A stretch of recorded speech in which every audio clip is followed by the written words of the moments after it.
Alright, so just to finish up task 15, I now have my slide. It's been 15 minutes, so I'm going to go ahead and take my cover slip that's right over here, place it onto my slide, and then we're going to put it onto the microscope and see if we find anything. Okay, so I have my cover slip. I'm just going to place it onto the middle of the slide. Okay, so as you can see, cover slip is now on my slide. And we're just going to put it on the microscope and see if we observe anything.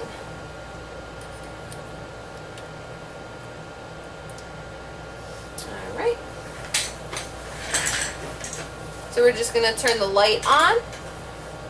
And we're going to adjust it so that we start. I generally go from the left to the right.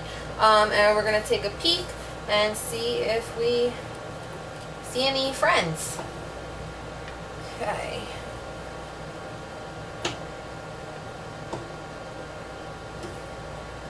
Trying to get a close view with the goggles on. I gotta just adjust my eyepieces.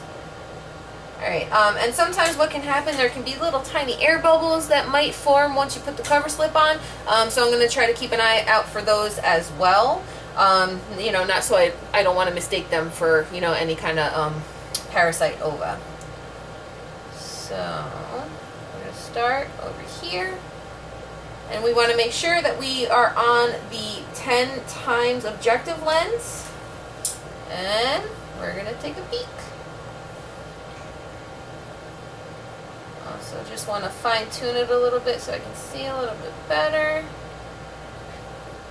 Alright, and we're going to start going from left to right.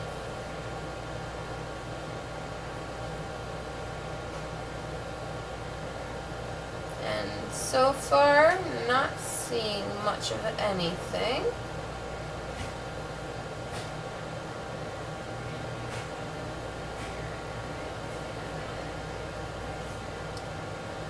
See a tiny piece of grass. Okay.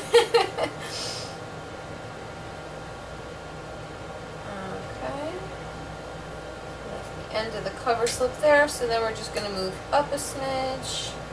And then we're going to go from right to left.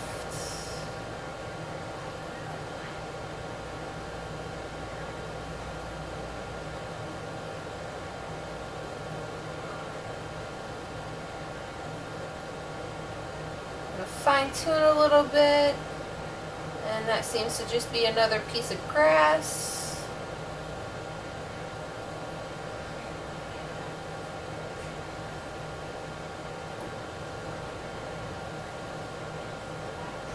So far this friend is in the clear. Obviously he likes to eat a little bit of grass, but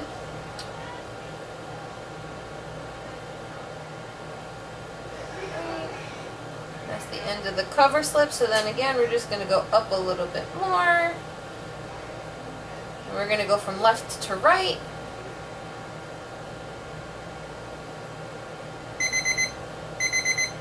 Sorry, someone else was spitting some blood. Turn that off.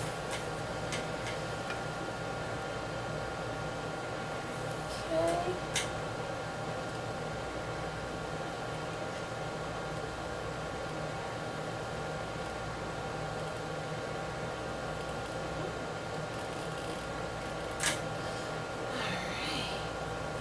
We're going to go up.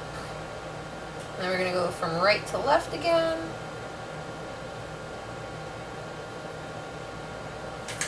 So far, very unproductive for my friend, which is good news for him.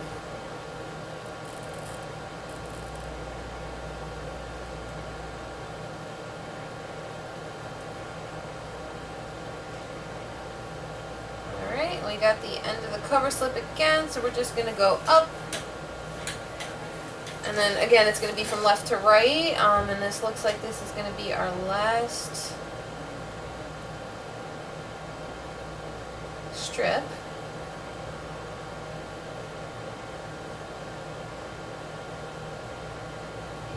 And it looks like our friend here is in the clear because I do not see any parasite ova at all. So we're going to go ahead, I'm just going to switch this back over to the 4 times objective lens. We're going to go ahead and turn off the light so that we don't burn our light out.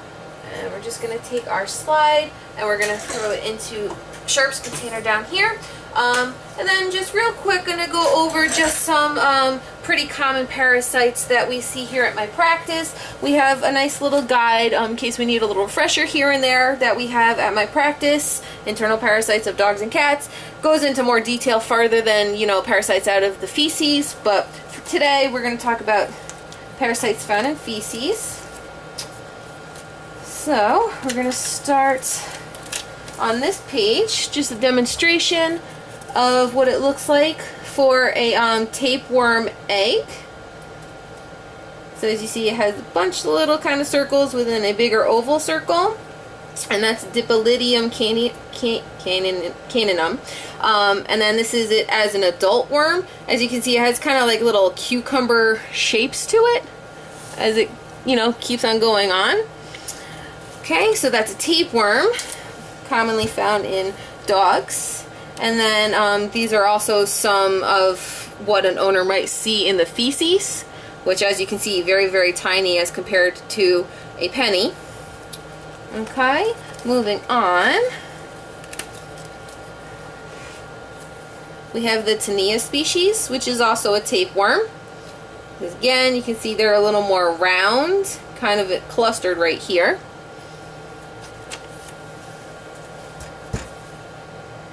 And then moving on, we have a hookworm, which, as you can see, is again a little oval in shape.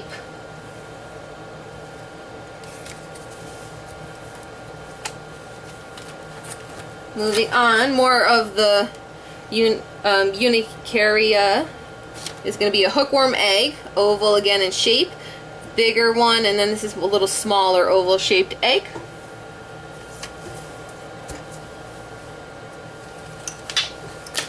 And then what we see commonly at my practice here is roundworms.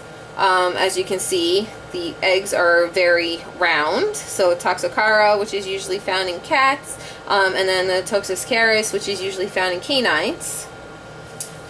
Okay.